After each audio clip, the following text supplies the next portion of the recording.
The first sign that something was horribly wrong wasn't what my parents said. It was what they didn't say. When I told them I had lost everything, my mother didn't ask if I was okay. She didn't ask what happened. She didn't ask if I needed help. Instead, her first message said, "Call me immediately." No sympathy, no concern. Just a command. My name is Rachel Whitmore. And 3 days ago, I followed the strangest legal advice I had ever heard in my life. My attorney told me to lie to my parents, to call them and say I had lost the $18 million I earned selling my startup. At first, I thought he was joking, but he wasn't. And now I understood why. I'm 32 years old. 4 years ago, I started a cybersecurity company in my apartment in Seattle. It started with nothing more than a broken laptop, too much coffee, and a desperate need to prove to my family that I wasn't a failure. Because according to my father, I always had been. My sister Amber was the golden child, my brother Kyle was the charming screw-up everyone forgave, and me, I was the one who worked too much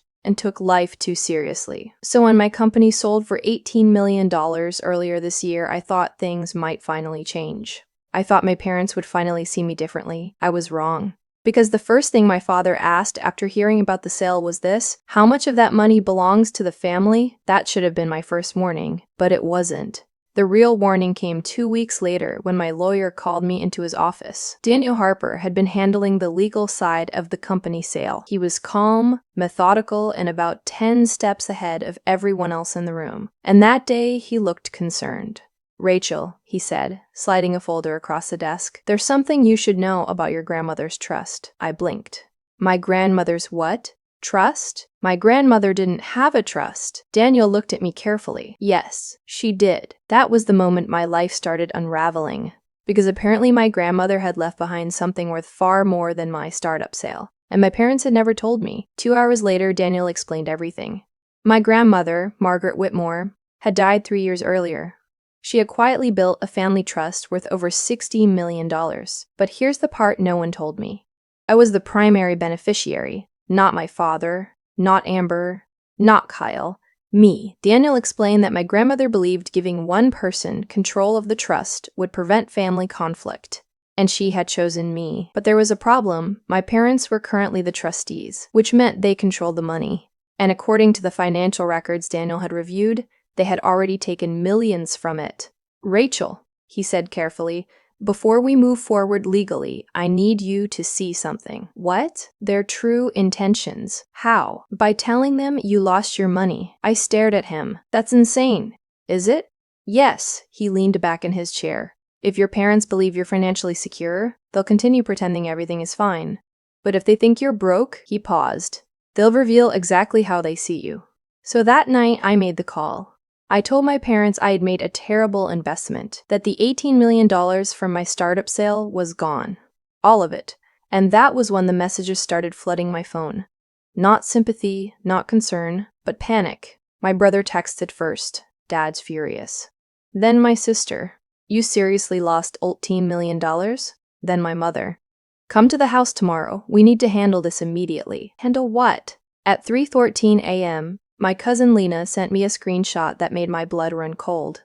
It was a private family group chat I wasn't part of. At the top of the conversation, my mother had written, "This is our chance." Below it, the rest of my family responded like vultures circling prey.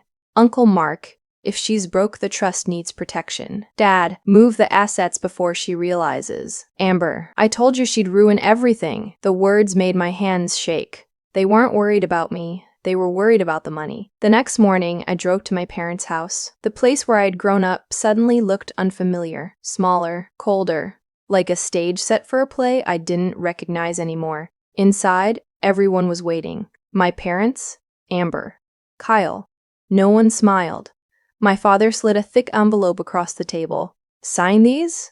What are they?" "Legal protections." "For who?" "For the family." I opened the envelope, and the first sentence made my stomach drop. "Termination of beneficiary rights."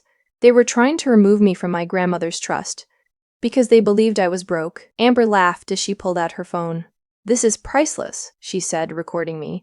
The tech genius who lost $18 million. The humiliation burned through my chest, but I stayed quiet, because Daniel had warned me. "Observe. Don't react." And then the front door opened. A calm voice spoke behind us. I wouldn't recommend posting that. Everyone turned. Daniel Harper stepped into the room. And suddenly my family realized something. I wasn't alone. The laughter in the room died the moment Daniel stepped inside. Amber's phone slowly lowered. My father's confident expression cracked, and my mother looked like someone had just pulled the fire alarm in the middle of a carefully planned performance. Daniel closed the front door behind him with quiet precision. Then he walked calmly into the dining room like he belonged there. Which, legally speaking, he suddenly did. "Good morning," he said politely.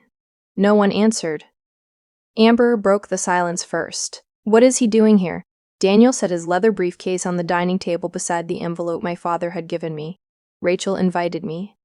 Technically, I hadn't. But I also hadn't stopped him. My father's face turned red. "This is a private family discussion." Daniel smiled slightly. "Not anymore."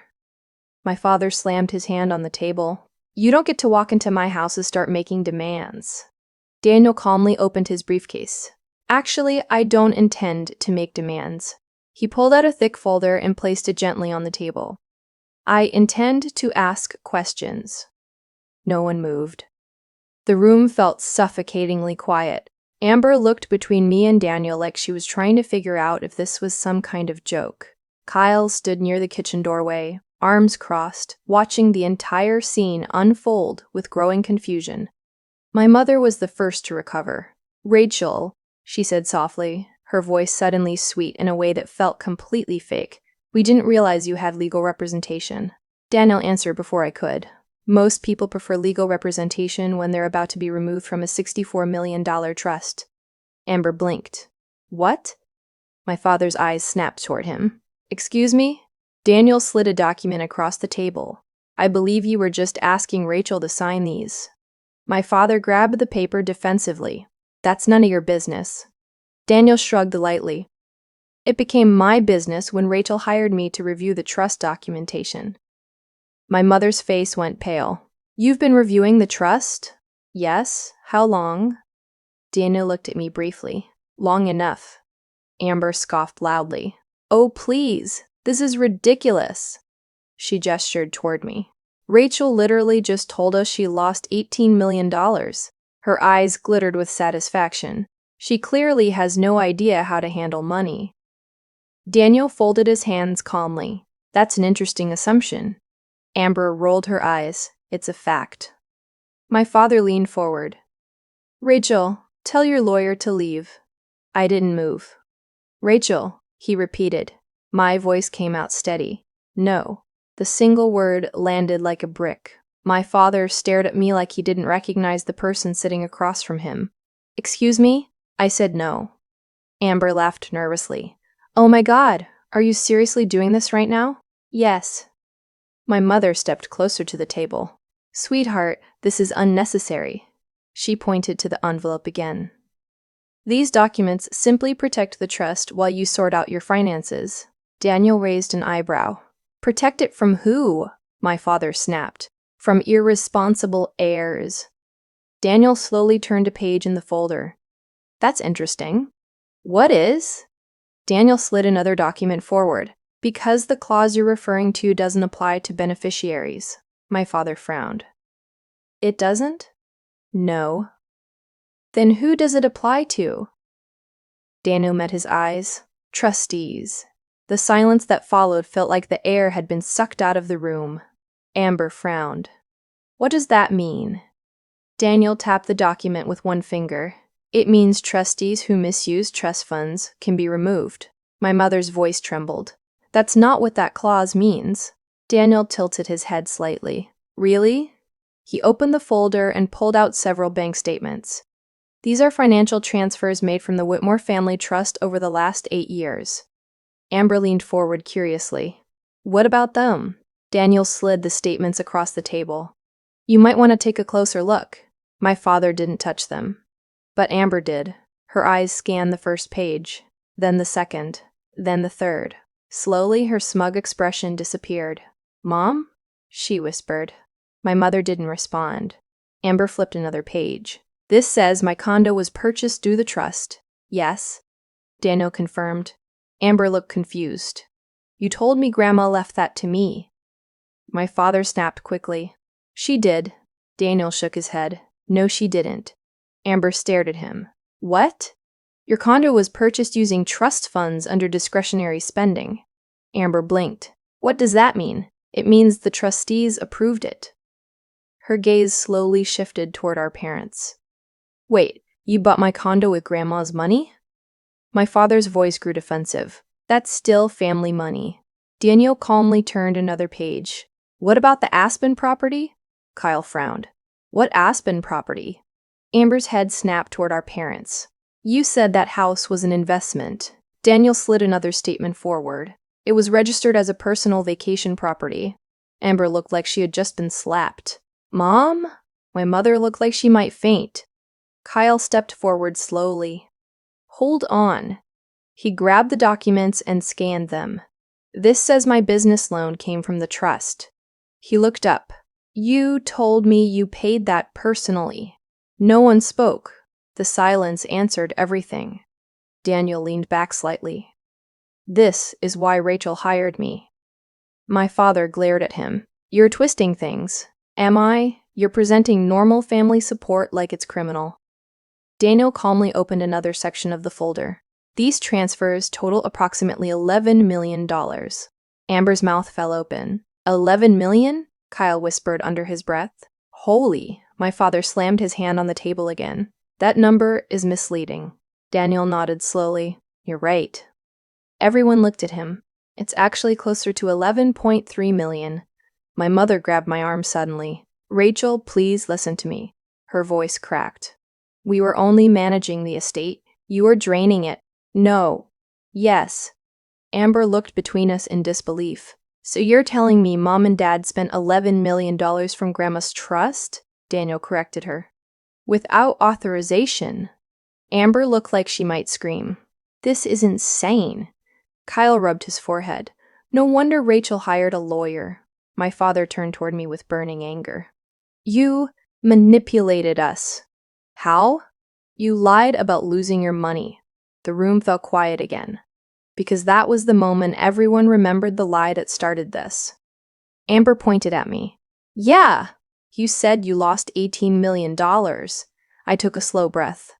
Then I said the words that shattered the last illusion in the room. I didn't lose it. Amber blinked. What? I still have it. Kyle looked stunned. Wait, what? Daniel spoke calmly. Rachel followed my legal advice. My mother stared at me like she had never seen me before. You lied to your own family? I nodded. Yes. Amber let out a short, hysterical laugh. So this whole thing was a test? Yes. Kyle looked around the room slowly. And we failed. My father's voice dropped dangerously low. You think this proves something? It proves everything. You betrayed your family. I held up the screenshots Lena had sent me. You tried to remove me from the trust. My mother's face drained of color. Amber leaned closer. What screenshots? I turned the phone toward them, the private group chat, the messages. My father's words. Move the assets before she realizes. The room went completely silent. Kyle whispered quietly. Dad, did you write that? My father didn't answer. Amber slowly stepped backward. Oh my God. Daniel closed the folder. I believe Rachel has seen enough. My father pointed toward the door. Get out of my house. Daniel didn't move. Not yet. His calm voice made everyone pause. There's still one more thing. My stomach tightened. What? Daniel opened his briefcase again. Inside was another document, much thicker. He slid it across the table. This is a formal petition requesting a forensic audit of the Whitmore family trust. My father stared at it. And what exactly does that mean? Daniel met his gaze without blinking. It means every dollar you've touched for the last 15 years will be investigated. Amber whispered, You're kidding. Kyle looked pale. My mother started crying. And my father slowly looked back at me. You wouldn't dare. Daniel turned toward me calmly. Rachel, this was the moment. The point of no return. Once the audit started, everything would come out. Every secret. Every hidden transfer. Every lie. My entire life I had wanted my parents' approval. But now I understood something. Approval was never coming, only control. So I made my decision. I looked directly at my father and said the words that would start the war. File it. And that was the moment my family stopped seeing me as their daughter and started seeing me as their enemy. But what none of us realized yet was that the audit was about to uncover something far worse than stolen trust money. Something my grandmother had hidden for decades. Something buried deep inside the Whitmore fortune. And when that secret finally surfaced, it would destroy far more than my parents. It would destroy the entire family legacy. The moment I said, "File it," the room exploded. My father shot up from his chair so fast it nearly tipped backward. "You ungrateful little David," my mother gasped, grabbing his arm. But he shook her off. "You think you're smarter than us?" he snapped, pointing at me. "You think this lawyer can intimidate me in my own house?" Daniel didn't flinch. In fact, he looked almost bored. "I'm not intimidating anyone," he said calmly. "I'm documenting." My father laughed harshly. "Documenting what?" Daniel gently closed the folder. "Financial misconduct." Amber let out a frustrated groan. "Oh my God, this is ridiculous." She turned toward me. "You're really going to drag Mom and Dad through court over money?" I stared back at her. "You recorded me to humiliate me 5 minutes ago. That was a joke. It didn't look like one." Kyle finally stepped forward from the kitchen doorway. "Maybe we should all just calm down." My father turned on him. "Stay out of this." Kyle raised his hands defensively. "I'm just saying, this is none of your business." Kyle blinked. "Actually, I think it is." Everyone turned toward him. Kyle looked around the room slowly. "At some point we should probably talk about the $11 million. The silence that followed was deafening. My mother tried to recover first. Her voice came out soft and trembling. "Rachel, sweetheart, you don't understand how complicated managing a trust can be." Daniel replied before I could. "It's actually very straightforward." My father glared at him. "Shut up." Daniel simply raised an eyebrow. "I don't take legal instructions from individuals under investigation." Amber threw her hands up. "Investigation? Seriously?" Daniel calmly opened his briefcase again. "Yes?" He pulled out a document.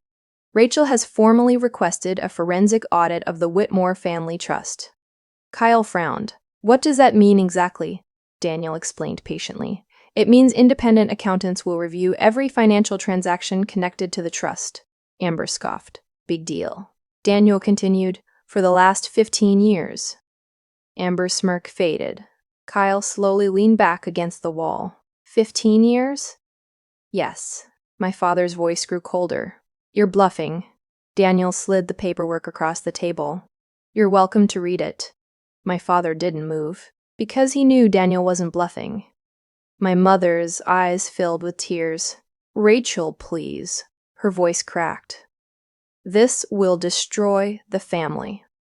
I felt something twist painfully inside my chest, because part of me still wanted to believe she cared about me. But then I remembered the screenshots. Move the assets before she realizes. So I stayed quiet. Amber suddenly spoke again. "You're all acting like criminals." Daniel shrugged slightly. "I'm acting like an attorney." Amber turned toward me. "Rachel, look at me." I didn't. "Look at me." Slowly I did. Her eyes were filled with frustration. "You think you're winning right now. I don't think this is a game." "Well, it is." She gestured around the room.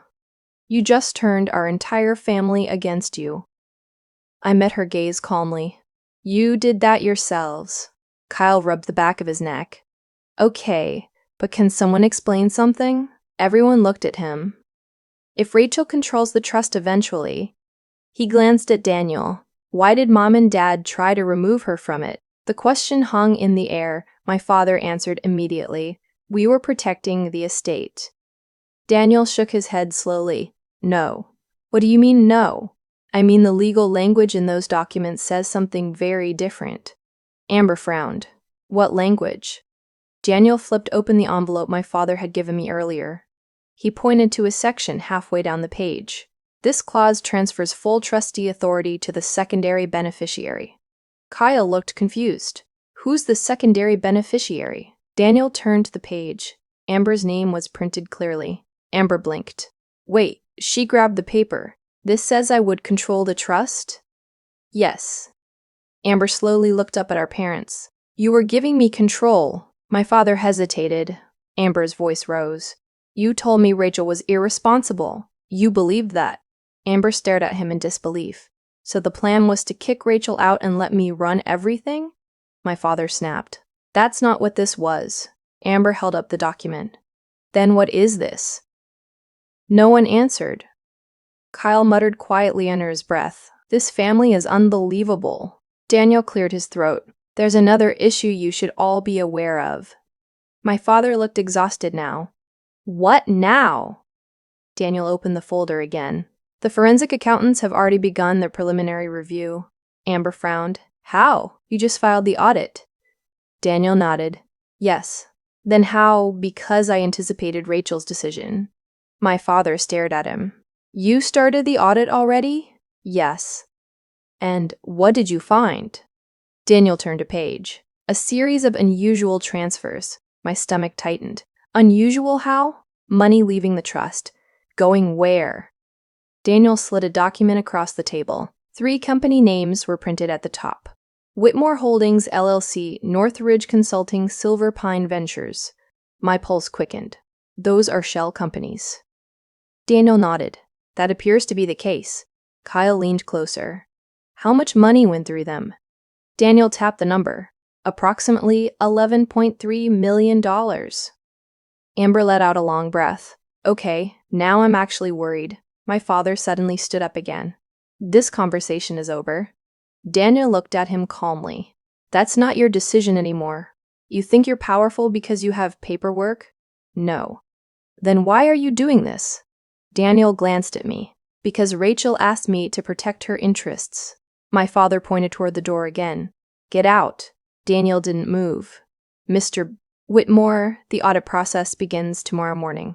And if I refuse, you can't. My father laughed bitterly. Watch me. Daniel's expression remained calm. If you refuse to cooperate, the court will freeze the trust accounts. Amber's eyes widened. Freeze them? Yes. For how long? Until the investigation is complete. Kyle looked stunned. That could take months. Daniel nodded. Possibly longer. Amber turned toward our parents. So you're telling me we might lose access to the trust entirely? No one answered. Because suddenly the consequences were real. My mother began crying quietly. Rachel, please stop this. Her voice trembled with desperation. We made mistakes. That's an understatement. But we can fix them. How? We'll pay the money back. Daniel raised an eyebrow. With what funds? My father snapped again. That's none of your business. Daniel calmly replied, It is when those funds came from the trust. Kyle suddenly laughed. Not loudly, but bitterly. Everyone turned toward him. You know what's funny, he said. What? For years I thought Rachel was the one who'd cause a family meltdown. Amber rolled her eyes. Thanks, Kyle. But turns out, he continued, the meltdown was already happening. He looked directly at our parents. We just didn't see it.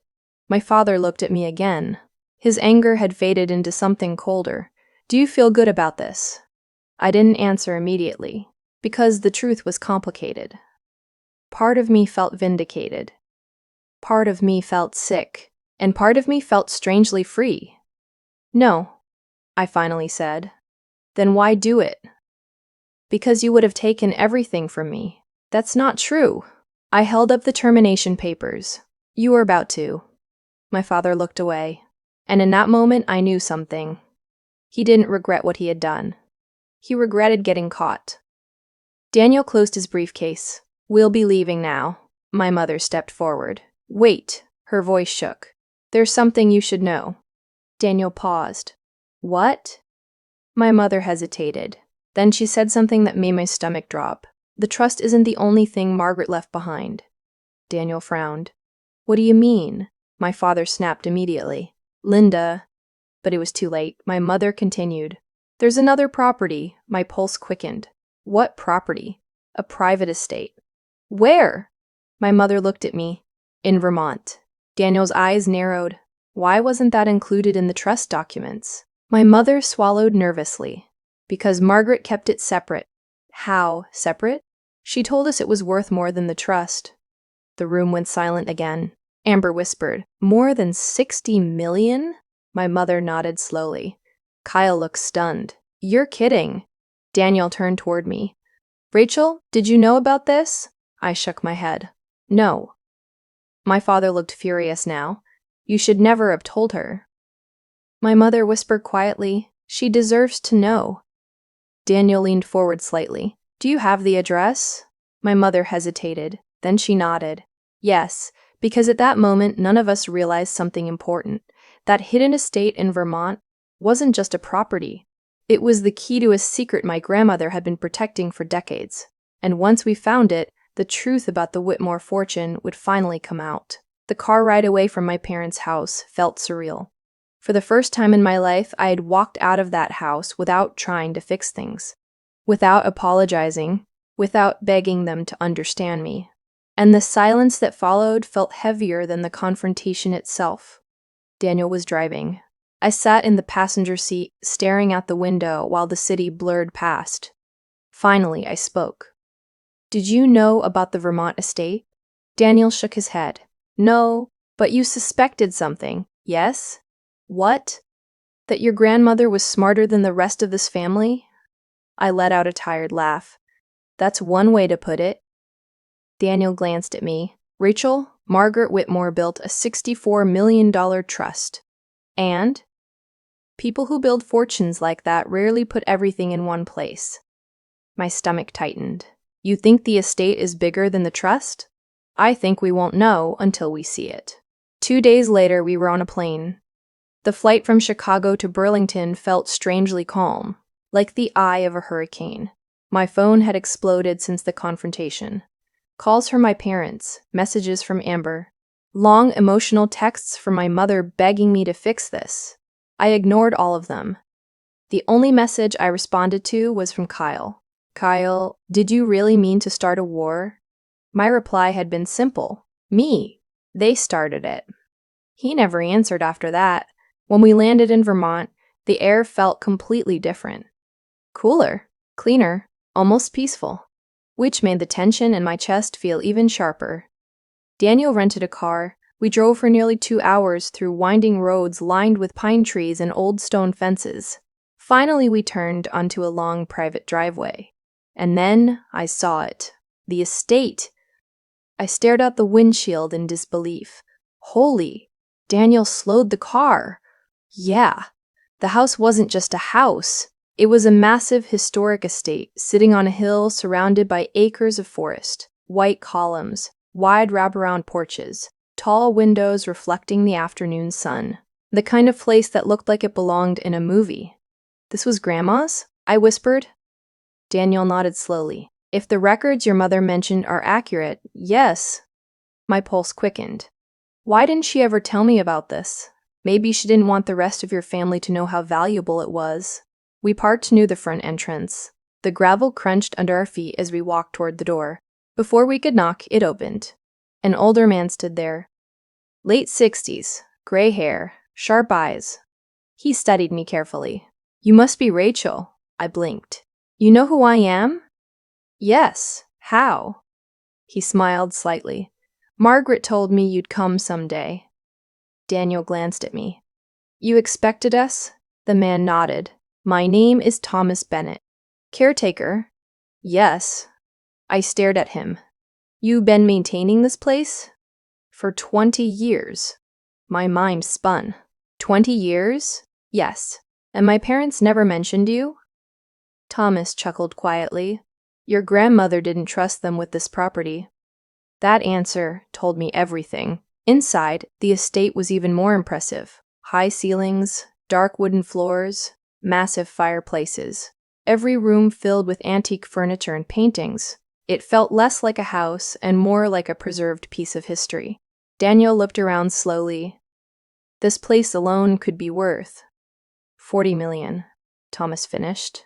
Daniel blinked. "You've had it appraised?" Margaret insisted. My heart pounded. 40 million. And that was just the house. How much land comes with it? Daniel asked. Thomas smiled. About 600 acres. Daniel turned toward me.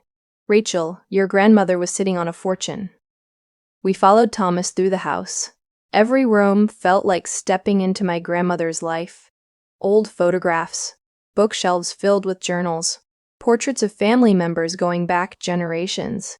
But one thing felt strange. There were no photos of my parents, or Amber, or Kyle.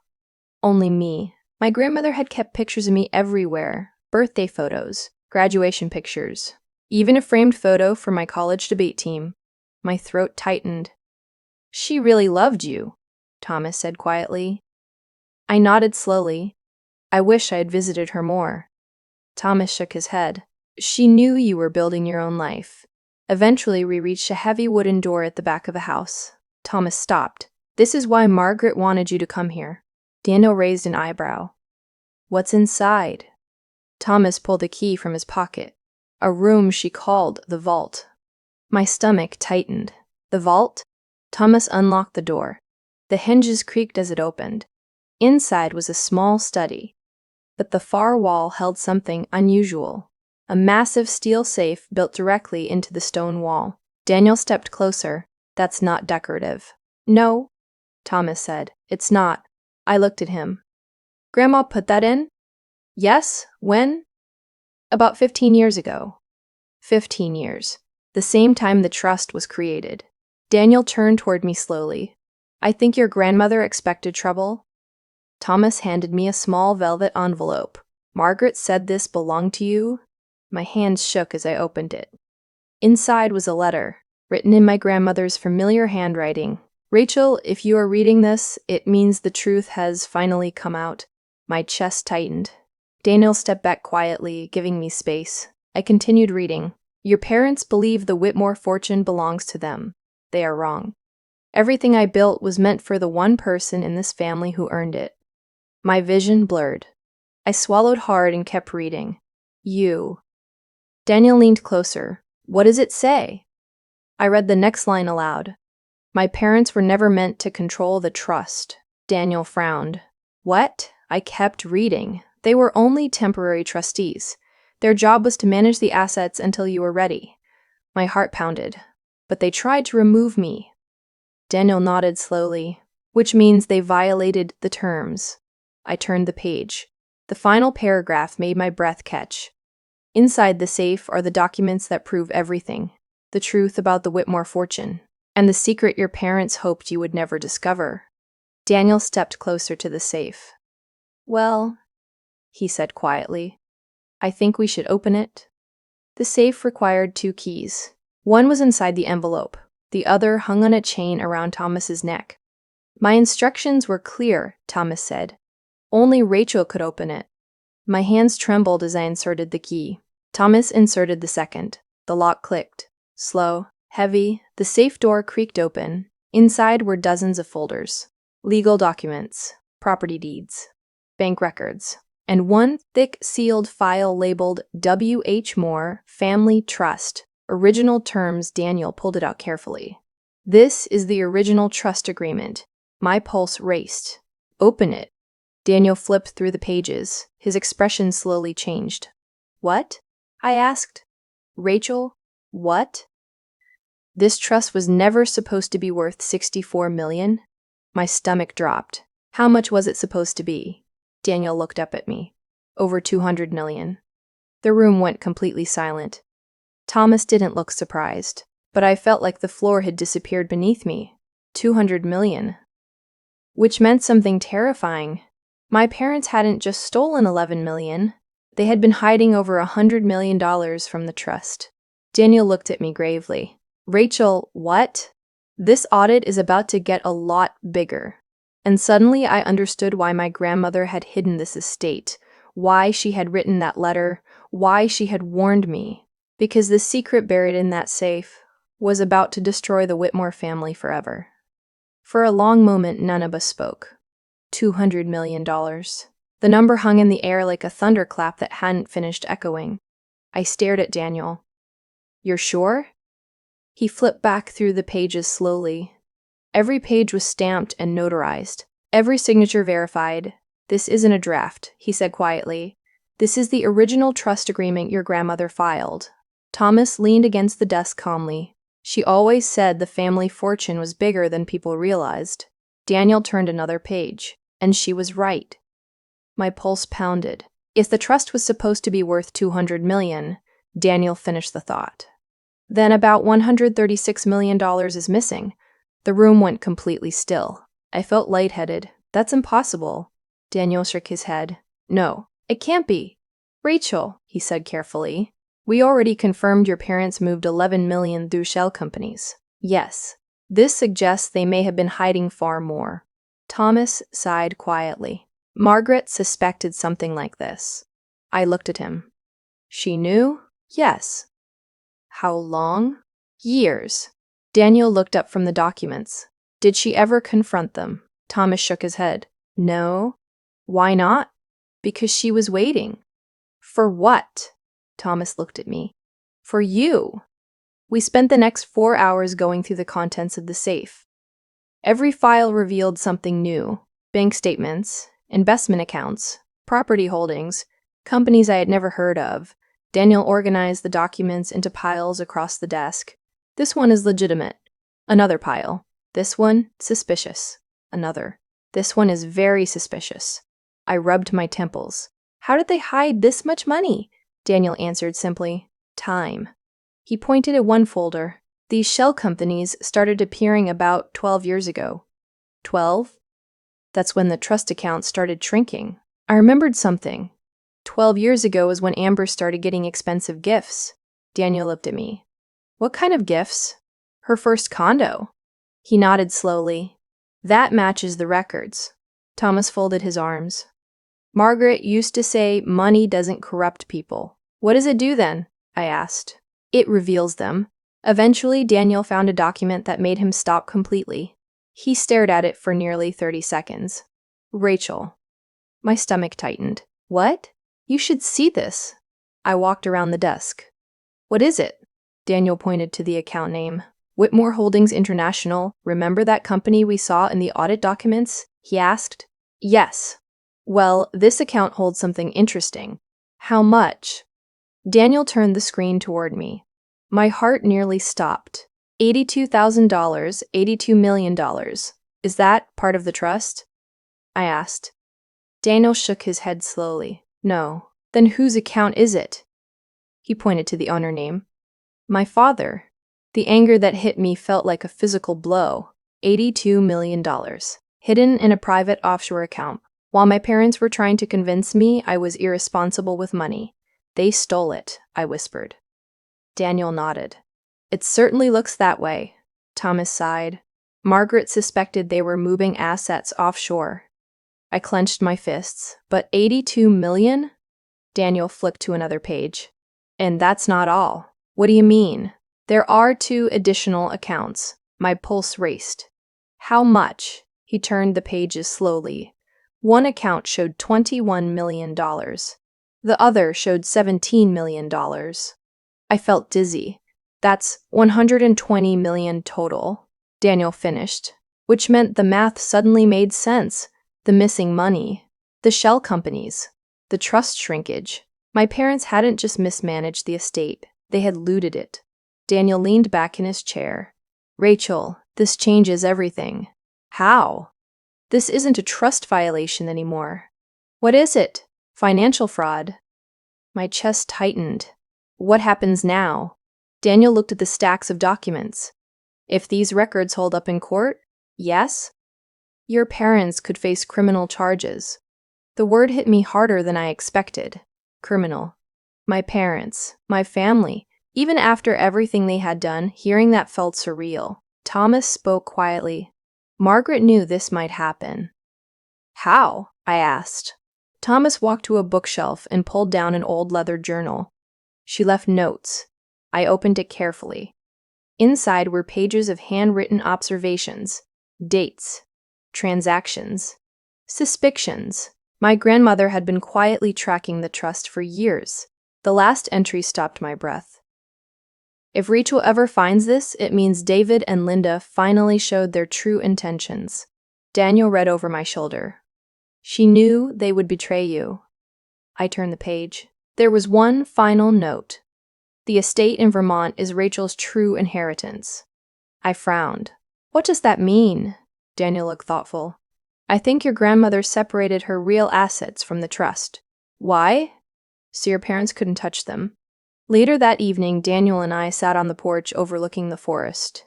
The sun was setting behind the mountains. For the first time since the confrontation with my family, everything felt quiet. Daniel broke the silence. How are you holding up? I don't know. That's fair. I stared out at the trees. Part of me wants to call them. And say what? I don't even know. Daniel leaned back in his chair. Rachel, the audit team will confirm everything within a week. And then? Then we go to court. I exhaled slowly. My entire family is about to implode. Daniel nodded. Yes. And you're calm about that? He shrugged. I've seen worse. My phone buzzed. A text message from Amber. I opened it. Amber, what did you do? Another message appeared. Amber, the bank froze Dad's accounts. Then another. Amber, Rachel, please call me. Daniel looked over. Family drama? I handed him the phone. He read the messages silently. Looks like the audit has already started? I swallowed. That was fast. Financial investigators move quickly when they suspect fraud. My phone buzzed again. This time it was Kyle. Kyle? Rachel, the police were just at the house. My heart skipped. The police? Daniel looked up sharply. What happened? I read the message again. Kyle, they took Dad's computers. I stared at Daniel. I think the war just escalated. He nodded slowly. Yes, and Rachel, what? This is only the beginning, because the next day, the Whitmore scandal would explode, not just in court, but in the media. And when the full truth about the stolen fortune finally came out, my parents wouldn't just lose the trust, they would lose everything. The scandal broke 3 days later, and when it did, it didn't just ripple through the Whitmore family. It detonated. I woke up that morning in the Vermont estate to the sound of my phone vibrating nonstop on the nightstand. For a moment, I thought it was another message from Amber, or my mother begging me to fix this. But when I picked up the phone, the screen was filled with something very different. News alerts, financial outlets, local Chicago media. The first headline made my stomach drop. Whitmore family trust under federal investigation for 120M frayed. Daniel's phone began ringing in the guest room down the hall. Another headline popped up. Finance executives associates of heading family fortune in holes fortune in offshore associates. And then another. Chicago businessman David Whitmore linked to secret 82 meter $100 AC accountant. My father's name was everywhere. By the time I made it downstairs, Daniel was already in the kitchen talking on the phone. Yes, he said calmly. The documents were verified yesterday. Pause. No, Rachel will not be making a statement. Another pause. Because the case is ongoing. He hung up and looked at me. You've seen the news. I nodded slowly. This got big fast. Daniel poured himself coffee. When fraud crosses the $100 million mark, federal investigators tend to move quickly. I leaned against the counter. My parents are going to lose everything. He didn't answer right away, because we both knew the truth. They already had. Around noon, my phone rang again. This time it was Kyle. I stared at the screen for several seconds before answering. Hello? His voice sounded exhausted. Rachel, what's happening there? He exhaled slowly. The house is chaos. How bad? Bad. I waited. Kyle continued. 2 federal agents came by this morning. My stomach tightened. What did they want? They seized Dad's laptop. And they took a bunch of financial records. I closed my eyes. Mom hasn't stopped crying. That part still hurt to hear. Even after everything. What about Amber? I asked. Kyle let out a short, bitter laugh. She's panicking. Why? Because the trust payments stopped. Of course. Amber wasn't worried about the investigation. She was worried about losing her allowance. 2 days later, Daniel received the call we had been waiting for. He came into the study holding his phone. It's official. What is? The audit is complete. My heart pounded. And Daniel handed me the report. The first page confirmed everything. Total funds misappropriated, $121,384,000. I stared at the number. $121 million. Daniel continued. The investigators traced every dollar. How? Offshore accounts, shell companies, private real estate purchases. I felt numb. My parents did all this? Yes. And they thought no one would notice? Daniel shrugged. Greed makes people careless. The court hearing was scheduled 1 week later. Chicago Federal Court. Daniel insisted I attend. Why? I asked. Because you're the rightful beneficiary. And? You deserve to see the truth come out. Walking into that courtroom was one of the strangest experiences of my life. Reporters lined the hallway. Cameras flashed. A Whitmore scandal had become national news. Daniel placed a steady hand on my shoulder. Stay calm. I'm trying. We entered the courtroom. And then I saw them. My parents. They looked smaller somehow. My father's confident posture was gone. My mother's eyes were red from crying. Amber sat beside them, pale and silent. Kyle was sitting several rows back. When he saw me, he gave a small nod. The hearing lasted 3 hours. 3 long, exhausting hours of evidence. Bank transfers, wire records, corporate registrations. One by one, Daniel presented everything. The offshore accounts, the shell companies, the hidden funds. The judge barely interrupted, because the evidence was overwhelming. Finally, the judge turned toward my father. Mr. Whitmore, do you contest these findings? My father looked at his attorney. Then he looked at the evidence. And finally, he shook his head. No. The room fell silent. The judge's ruling was immediate. Due to overwhelming evidence of fiduciary misconduct, David and Linda Whitmore are hereby removed as trustees of the Whitmore Family Trust. My mother burst into tears. Amber covered her face. The judge continued. All assets associated with the trust are to be transferred to the sole beneficiary. He looked directly at me. Rachel Whitmore. The gavel struck. And just like that, everything changed. Outside the courtroom, reporters surrounded us. Daniel guided me through the crowd. No comment. He repeated again and again. But as we reached the exit, someone called my name. Rachel. I turned. It was my father. For the first time in years, he looked completely defeated. Can we talk? Daniel glanced at me. Your choice. I hesitated, then nodded. We stepped into a quiet hallway. My mother and Amber stood behind him. None of them looked like the people I had grown up with. My father spoke first. You won. I didn't want this. But you got it. His voice cracked. They're charging us. With what? Fraud. The word echoed painfully in the hallway. My mother started crying again. Amber stared at the floor. My father looked at me one last time. You destroyed this family. I felt something inside me finally break free. No, you did. 2 weeks later, the final transfer documents were completed. The Whitmore Family Trust officially became mine. Every asset, every property, every account. Daniel sat across from me in the Vermont estate study as I signed the final paperwork. Congratulations, he said. You are now the sole trustee. I stared at the pen in my hand. This doesn't feel like winning. It rarely does. That night, I walked through the estate alone. The house was quiet, peaceful.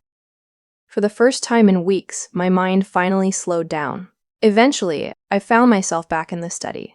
The safe was still open. Inside were the documents my grandmother had left, and one final envelope. I hadn't opened it yet. Slowly, I broke the seal. Inside was another letter. Her handwriting felt familiar and warm. Rachel, if you're reading this, then everything has unfolded the way I feared it might. I swallowed hard. Your parents believed money was power, but true power is knowing who deserves your loyalty. I continued reading. The Whitmore fortune was never meant to divide the family. It was meant to test it. My chest tightened, and now you know the truth. The final sentence made my eyes fill with tears. The real inheritance I left you was never money. It was freedom, The next morning, I stood on the front porch, watching the sun rise over the Vermont mountains. The trust, the estate, the fortune, all of it now belonged to me. But the strangest part was how light I felt. Because for the first time in my life, I wasn't chasing my family's approval. I was finally free from it. Daniel stepped onto the porch beside me. Thinking about the future? I nodded. What will you do with it? I looked out at the endless forest. Then I smiled. Something my grandmother would be proud of. And as the sun rose over the mountains, one truth became crystal clear. I hadn't lost $18 million. I had gained something far more valuable. The truth about my family, and the freedom to build a life without their greed controlling it.